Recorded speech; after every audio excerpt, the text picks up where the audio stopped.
Dans la ville côtière de Port-Soleil, où le soleil dansait sur les vagues et où les fortunes s'élevaient aussi vite qu'elles pouvaient s'effondrer, la vie suivait un rythme aussi vibrant que les tambours des marchés. Port-Soleil était une ville de contraste. D'un côté, les hauts de lumière, où les manoirs scintillaient sous les palmiers, leurs piscines reflétant des yachts amarrés dans le port. De l'autre, les bas-fonds, où les ruelles boueuses serpentaient entre des maisons en tôle et où l'odeur du poisson frit se mêlait à celle de l'eau stagnante. Les gens de Port-Soleil croyaient en des esprits ancestraux, des gardiens invisibles qui veillaient sur les justes et punissaient les arrogants. Comme le dit un vieux proverbe local, « Celui qui crache sur les faibles sera lavé par la boue ». Au cœur des hauts de lumière vivait Léa Camara, une jeune femme de 22 ans dont la beauté n'avait d'égal que son arrogance. Fille unique d'Idriss Camara, un magnat du commerce maritime dont les navires sillonnaient les océans, Léa semblait flotter au-dessus du monde. Son manoir, une forteresse de marbre blanc aux 20 pièces, dominait la colline. Sa Mercedes décapotable rouge sang rugissait dans les rues, attirant les regards envieux. Léa vivait pour les regards, pour les murmures d'admiration, pour le pouvoir que lui conférait son nom. Mais ce pouvoir, elle l'utilisait mal. Un jour, au marché des Hauts, elle avait humilié une serveuse pour une tache sur son verre, riant alors que la jeune femme s'excusait, les joues rouges. Une autre fois, elle avait ignoré un mendiant qui tendait la main, lançant un billet froissé à ses pieds avant de s'éloigner, ses talons claquant sur le pavé. Léa ne voyait pas les bas-fonds. Pour elle, c'était un monde invisible, un endroit où les gens n'existaient que pour servir ou être ignorés. Ce jour-là, un après-midi de juin, où la pluie avait laissé des flaques brunes sur les routes, Léa conduisait sa Mercedes à travers une artère des bas-fonds. Les travaux routiers dans les Hauts l'avaient forcée à emprunter ce chemin, et elle pestait contre la boue qui risquait de salir sa voiture rutilante. Les pneus crissaient, les passants s'écartaient, et Léa, lunettes de soleil perchées sur le nez, se sentait comme une reine traversant un royaume indigne d'elle. C'est alors qu'elle la vit, une vieille femme marchant péniblement le long de la route. Elle s'appuyait sur une canne noueuse, son pagne délavé flottant autour de ses jambes maigres. Ses cheveux gris, à peine visibles sous un foulard usé, dansaient dans le vent humide. Elle avançait avec prudence, évitant les flaques, son visage marqué par les années mais empreint d'une dignité silencieuse. Cette femme, c'était Mère Awa, une figure connue des bas-fonds. Les gens disaient qu'elle parlait aux esprits, qu'elle portait en elle une sagesse ancienne, mais pour Léa, elle n'était qu'une ombre, un obstacle sur son chemin. Une idée cruelle traversa l'esprit de Léa. Un sourire narquois se dessina sur ses lèvres. Elle appuya sur l'accélérateur, visant une grande flaque d'eau boueuse juste à côté de Mère Awa. La Mercedes rugit, les pneus projetèrent un torrent de boue. L'eau sale éclaboussa Mère Awa de la tête aux pieds, trempant son pagne, maculant son foulard, goûtant sur son visage ridé. La vieille femme s'arrêta net, figée, son corps frêle tremblant sous le choc. Léa arrêta sa voiture quelques mètres plus loin. Elle baissa sa vitre et se retourna, riant à gorge déployée. « Regarde-toi, vieille mendiante !» cria-t-elle. « Peut être que la prochaine fois tu éviteras le chemin des riches. » Mère Awa ne répondit pas. Elle restait immobile, ses yeux fixant Léa avec une intensité qui aurait dû l'alerter. Des larmes, à peine visibles, se mêlaient à la boue sur son visage. Autour d'elle, des passants observaient, choqués mais silencieux. Personne n'osait défier Léa Camara, la fille d'Idriss, l'homme qui possédait la moitié des navires de Port-Soleil. La peur du nom Camara pesait plus lourd que la justice. Léa, indifférente, sortit son téléphone et filma Mère Awa. « Ça, c'est pour mes amis », lança-t-elle en riant, zoomant sur la vieille femme qui tentait de s'essuyer avec ses mains tremblantes. « Vous ne croirez jamais à quel point c'est drôle. » Puis elle démarra en trombe, laissant Mère Awa seule, trempée, sa canne glissant dans la boue. La vieille femme ramassa son bien avec lenteur, jeta un dernier regard vers la voiture qui s'éloignait et tourna les talons, disparaissant dans une ruelle. Léa ne pensa plus à Mère Awa. Elle passa le reste de l'après-midi dans les boutiques de luxe des Hauts de Lumière, dépensant des fortunes en robes et bijoux. Le soir, elle dîna dans un restaurant huppé, entourée de ses amis, tous aussi riches et insouciants qu'elle. Elle montra la vidéo de Merawa à la tablée et des rires éclatèrent. « Léa, t'es vraiment méchante !» s'exclama Fatou, sa meilleure amie, une lueur amusée dans les yeux. « Méchante ?» répondit Léa en sirotant son cocktail. « C'était hilarant. Les gens comme elles doivent apprendre à ne pas se mettre en travers de notre chemin. » Fatou rit, mais son rire était teinté d'un malaise qu'elle cacha derrière un sourire. Les autres amis, avides de plaire à Léa, s'esclaffèrent bruyamment. La soirée se prolongea, rythmée par la musique high life et les éclats de rire, tandis que les serveurs s'affairaient autour de la table, invisibles aux yeux de Léa. Elle était au sommet du monde, intouchable, ou du moins le croyait-elle. De retour au manoir, Léa monta dans sa chambre, un sanctuaire de luxe avec des rideaux de soie et un lit à baldaquin. Elle envoya un message à Fatou. « Tu ne croiras jamais à quel point cette vieille avait l'air ridicule. » Fatou répondit par un emoji rieur, mais ajouta « Léa, c'était un peu cruel, non ?» Léa haussa les épaules et tapa. Elle l'a mérité. Puis elle s'endormit, bercée par le ronronnement discret de la climatisation, sans un soupçon de remords. Ce soir-là, elle dîna avec son père, Idriss Camara, dans la salle à manger du manoir, où des lustres en cristal scintillaient au-dessus d'une table en acajou. Idriss, un homme imposant aux tempes grisonnantes, parlait affaires, comme toujours. « Demain, je pars pour Londres, » dit-il en coupant son steak. « Un gros contrat avec une société d'investissement. Je serai de retour dans 3 jours. Ne dépense pas tout mon argent, Léa. » Elle rit, ses boucles d'oreilles en diamants scintillant sous la lumière. « Papa, on a tellement d'argent, je ne pourrai jamais tout dépenser. » Idriss sourit, mais son regard portait une ombre d'inquiétude qu'il garda pour lui. Le nom Camara était synonyme de pouvoir à Port-Soleil, mais même les puissants pouvaient trébucher. Léa, elle, ne voyait rien de tout cela. Elle vivait dans un monde où les conséquences n'existaient pas, où l'argent et le statut la protégeaient de tout. Mais à Port-Soleil, les esprits veillaient. Ils avaient vu l'eau boueuse éclabousser Merawa. Ils avaient entendu les rires cruels de Léa. Et dans l'ombre, leur colère s'éveillait, silencieuse mais inexorable, prête à enseigner à Léa une leçon qu'elle n'oublierait jamais. Le lendemain matin, alors que le soleil de Port-Soleil perçait à peine les rideaux de soie de la chambre de Léa Camara, son téléphone vibra avec une insistance qui arracha la jeune femme à ses rêves de luxe. Elle grogna, les yeux encore lourds de sommeil, et décrocha sans regarder l'écran. « Allô ?» marmonna-t-elle, sa voix enrouée par une nuit trop courte. À l'autre bout de la ligne, la voix d'Idriss Camara, son père, était méconnaissable, brisée par une panique qu'elle n'avait jamais entendue. « Léa, réveille-toi! Allume la télévision chaîne 7 tout de suite. » Il n'attendit pas sa réponse et raccrocha. Léa, confuse, trébucha hors de son lit à baldaquin, ses pieds nus glissant sur le parquet lisse. Quelque chose n'allait pas.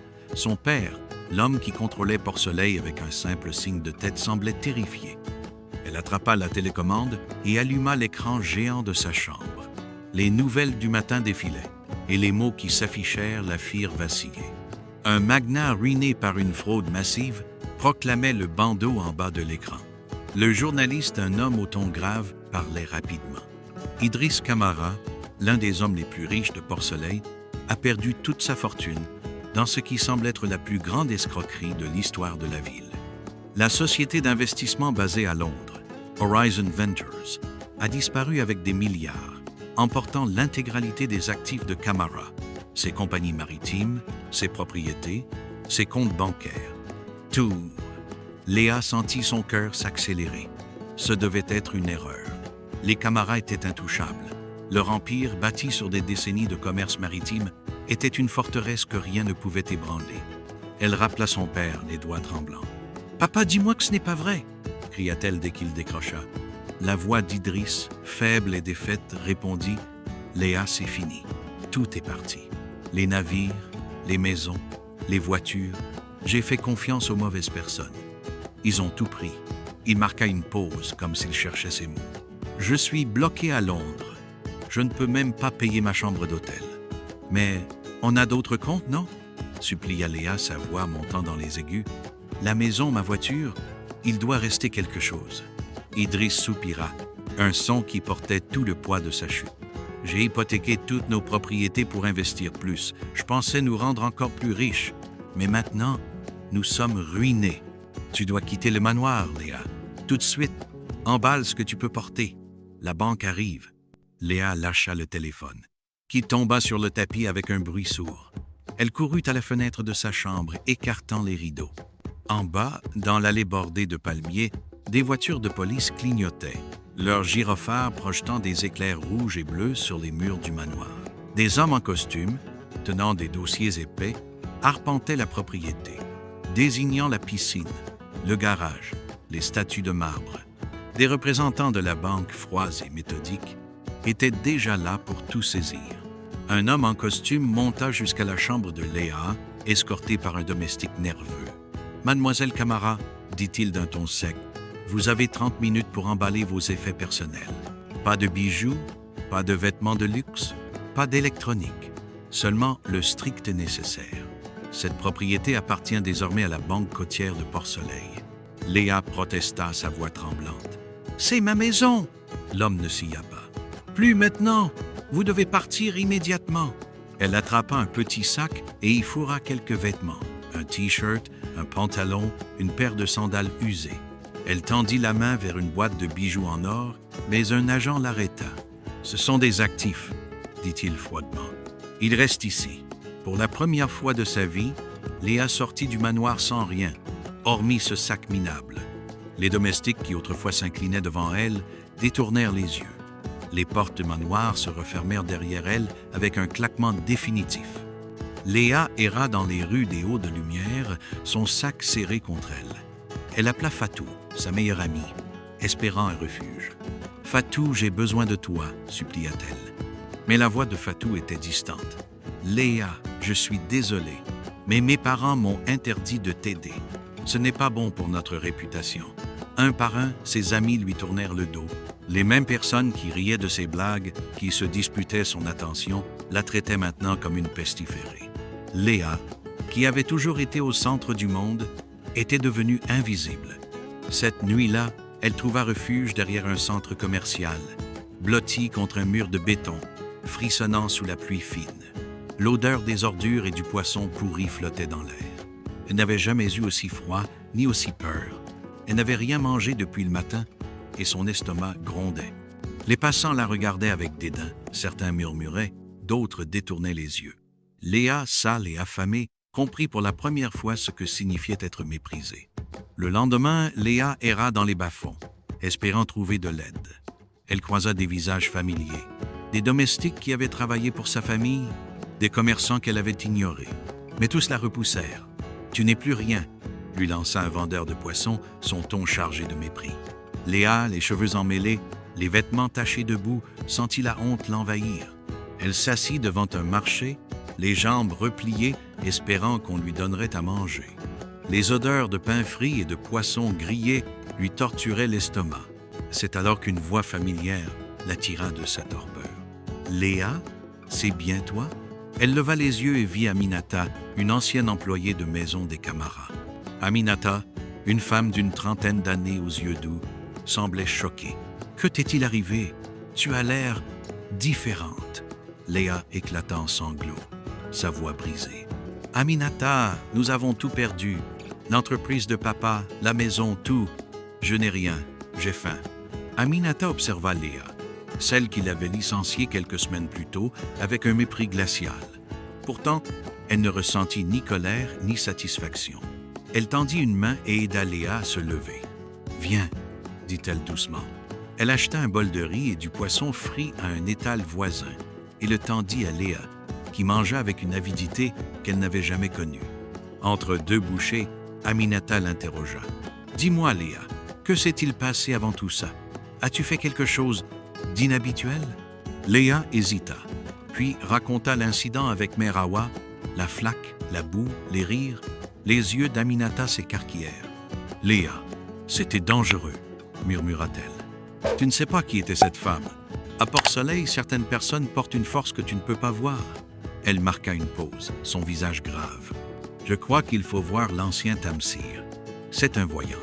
Il saura si c'est spirituel. » Léa sentit un frisson d'espoir, mais aussi de peur.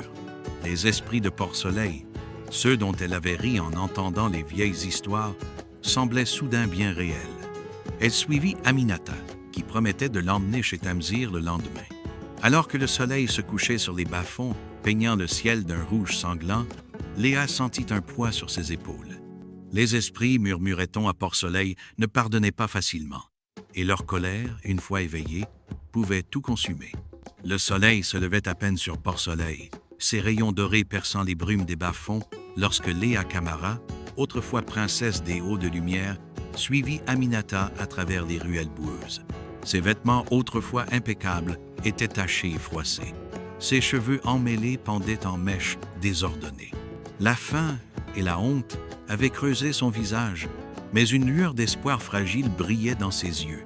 Aminata, l'ancien employé de maison des Camara, marchait devant elle, déterminée. « L'ancien Tamsir saura ce qui t'arrive, dit-elle, sa voix ferme mais douce.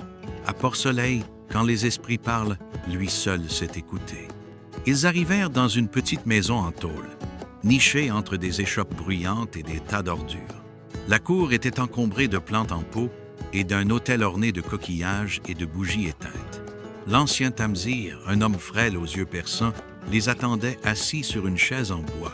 Ses cheveux blancs, tressés en fines nattes, encadraient un visage marqué par des décennies de sagesse. Il observa Léa longuement, son silence plus lourd que des mots. Enfin, il parla, sa voix grave résonnant comme un tambour lointain. « Je vois des ténèbres autour de toi, jeune fille. Tu as été maudite par quelqu'un de puissant. » Léa sentit son cœur s'arrêter. « Une malédiction ?» murmura-t-elle, sa voix tremblante. Tamsir hocha la tête. « Tu as offensé une femme protégée par les esprits. Les gardiens de Port-Soleil sont en colère. Ta fortune, celle de ta famille, t'a été arrachée pour punir ta cruauté. » Aminata posa une main sur l'épaule de Léa qui vacillait. « La vieille femme, Mère Awa ?» demanda Léa, sa voix à peine audible. Tamsir acquiesça. Elle n'était pas une simple mendiante, elle portait une force ancienne. Seul son pardon peut lever la malédiction. Trouve-la, implore son indulgence, et peu être les esprits te rendront ce que tu as perdu. Léa sentit une vague d'espoir, fragile mais réelle. Trouver Mère Awa, s'excuser, réparer son erreur, c'était une chance, peut être la dernière. Aminata, déterminée à aider malgré le passé, l'accompagna dans les rues des Basses-Fonds. Elles retournèrent à l'endroit où Léa avait éclaboussé Mère Awa, une route bordée de flaques et de vendeurs ambulants. Léa, méconnaissable dans ses vêtements sales, interrogea les passants. « Connaissez-vous une vieille femme avec un pagne délavé et une canne? Elle passe souvent par ici. » Mais les gens la regardaient avec méfiance, certains riant, d'autres l'ignorant. « Va-t'en, mendiante !» lança un marchand, agitant la main comme pour chasser une mouche. Chaque rejet était une nouvelle blessure. Léa, qui avait autrefois commandé le respect d'un simple regard, était devenue une ombre parmi les ombres. Les odeurs de poissons frits et de diesel lui donnaient la nausée, mais elle continuait, soutenue par la présence silencieuse d'Aminata. Les jours passèrent et l'espoir s'amenuisait. Les bas-fonds étaient un labyrinthe de ruelles et de visages, et Mère Awa semblait s'être évanouie comme un esprit. Un matin, alors que Léa s'appuyait contre un mur, à bout de force, un jeune vendeur de journaux s'approcha. Il s'appelait Kofi, un garçon maigre aux yeux vifs, qui portait une pile de journaux sous le bras. « Tu cherches Mère Awa, n'est-ce pas ?» demanda-t-il, ayant entendu ces questions répétées dans le quartier. Léa hocha la tête, trop épuisée pour parler. Kofi fronça les sourcils. « Je crois savoir où elle vit.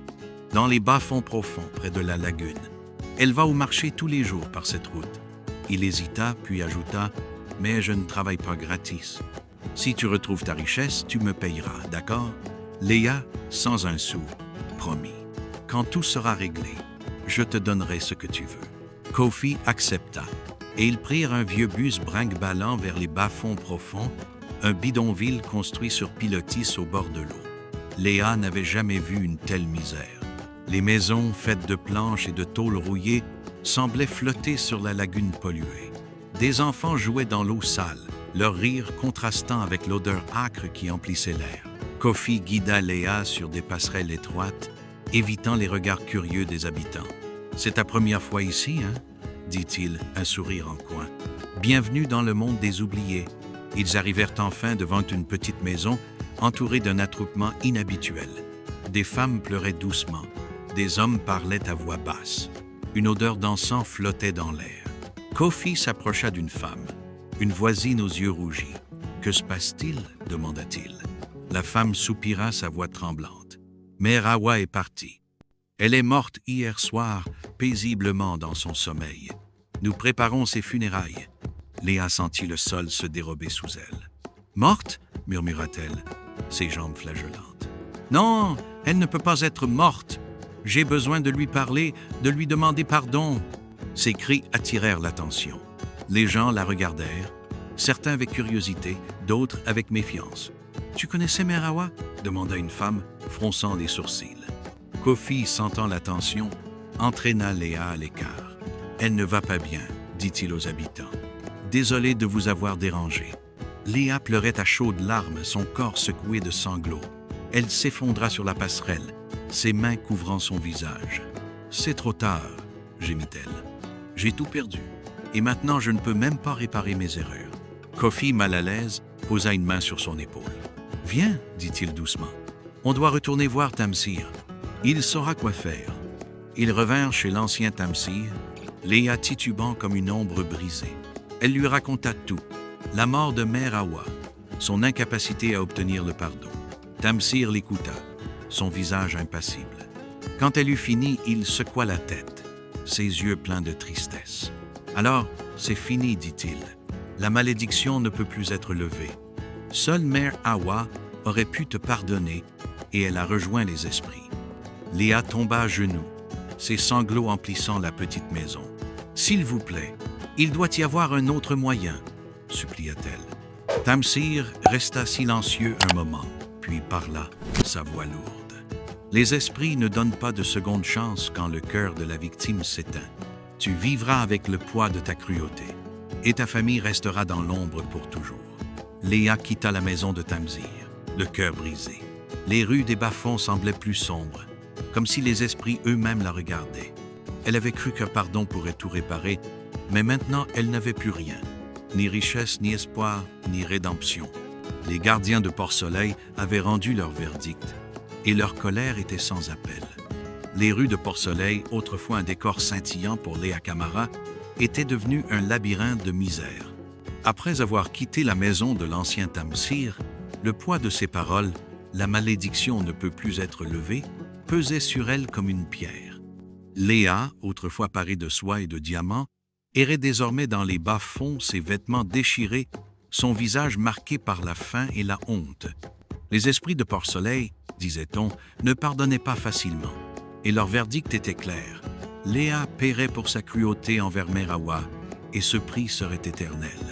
Quelques semaines plus tard, Idriss Camara revint de Londres, un homme brisé. L'homme qui avait autrefois commandé des flottes de navires et dîné avec les puissants n'était plus qu'une ombre. Ses costumes sur mesure remplacés par une chemise froissée, ses yeux ternis par la défaite. Il retrouva Léa dans une ruelle des bas-fonds, mendiant un bout de pain auprès d'un vendeur indifférent. « Léa !» murmura-t-il, sa voix tremblante, en la serrant dans ses bras. Elle pleura contre son épaule, leurs larmes se mêlant dans un silence chargé de douleur. Ensemble, ils devinrent des spectres dans une ville qui les avait autrefois adorés. Ils trouvèrent refuge dans un bâtiment abandonné, une coquille de béton où le vent sifflait à travers les fenêtres brisées. Chaque jour, ils mendiaient dans les marchés, tendant des mains tremblantes aux passants. Les mêmes personnes qui s'inclinaient autrefois devant Idriss passaient maintenant sans un regard. Les amis qui riaient des blagues de Léa traversaient la rue pour l'éviter. Les partenaires commerciaux qui suppliaient Idriss pour des contrats le traitaient comme s'il était invisible. Port-Soleil, la ville qui avait chanté leurs louanges, les avait oubliés. Léa apprit ce que signifiait avoir faim pendant des jours. Elle apprit la morsure du froid sur une peau sans abri. Elle apprit l'humiliation d'être chassée par des agents de sécurité des boutiques où elle dépensait autrefois des fortunes. Chaque regard méprisant, chaque mot cruel, était un écho de son propre comportement passé. Elle voyait maintenant, dans les yeux des passants, le même dédain qu'elle avait jeté sur Merawa. Une nuit, alors qu'ils partageaient un petit morceau de pain mendié à un boulanger compatissant, Léa ne put retenir la vérité plus longtemps. Assise contre un mur, sous la lueur pâle d'un réverbère, elle murmura « Papa, c'est ma faute. Tout ça, c'est à cause de moi. » Idriss, marchant lentement, la regarda, ses yeux plissés par la fatigue. « Que veux-tu dire ?» demanda-t-il sa voix rauque. Léa prit une profonde inspiration et raconta tout. L'après-midi pluvieux, la flaque boueuse, Merawa trempée, ses rires cruels, la vidéo qu'elle avait partagée avec ses amis. Elle parla de la malédiction, des paroles de l'ancien Tamzir, de la mort de Merawa, qui avait scellé leur destin. Quand elle eut fini, ses joues étaient mouillées de larmes. Idriss resta silencieux, fixant le sol. Puis, après un long moment, il parla, sa voix douce mais lourde. « Je t'ai toujours appris que nous étions meilleurs que les autres parce que nous avions de l'argent. J'avais tort. L'argent ne fait pas de nous des humains. La façon dont nous traitons les autres, c'est ce qui compte. » Léa hocha la tête, les larmes coulant plus fort. « Mais maintenant, il est trop tard, » murmura-t-elle. Idriss posa une main sur son épaule. « Peut-être que c'était la leçon que nous devions apprendre, dit-il.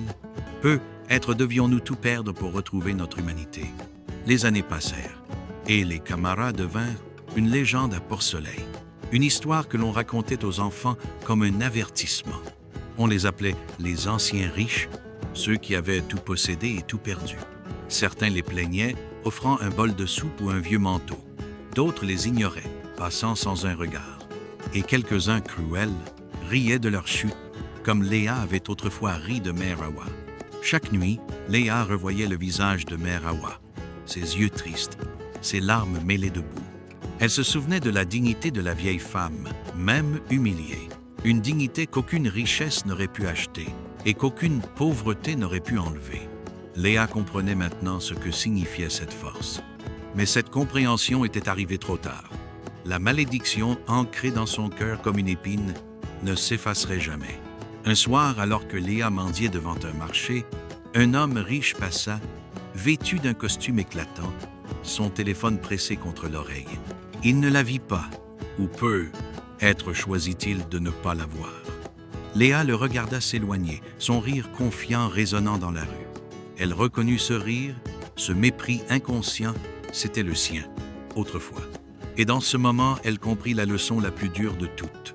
La cruauté laisse des cicatrices éternelles et le respect est un trésor que l'argent ne peut jamais acheter. Port-Soleil continua de briller, ses yoches scintillant dans le port, ses marchés vibrants de vie. Mais pour Léa et Idriss, la ville était devenue un miroir de leurs erreurs. Ils vivaient, invisibles parmi ceux qu'ils avaient autrefois méprisés. Et dans leur silence, dans leur lutte quotidienne, ils portaient le poids d'une vérité ancienne. Les esprits de Port-Soleil veillaient, et leur justice, bien que cruelle, était juste. Léa avait appris que certaines erreurs ne peuvent être réparées et que la cruauté, comme un vent mauvais, finit toujours par revenir à celui qui l'a semée. Partagez cette histoire avec vos amis et réfléchissez. Comment vos actions façonnent-elles votre avenir? Abonnez-vous pour découvrir d'autres récits captivants de Port-Soleil, où les esprits veillent et les leçons sont éternelles. Laissez un commentaire pour nous dire ce que cette histoire vous inspire.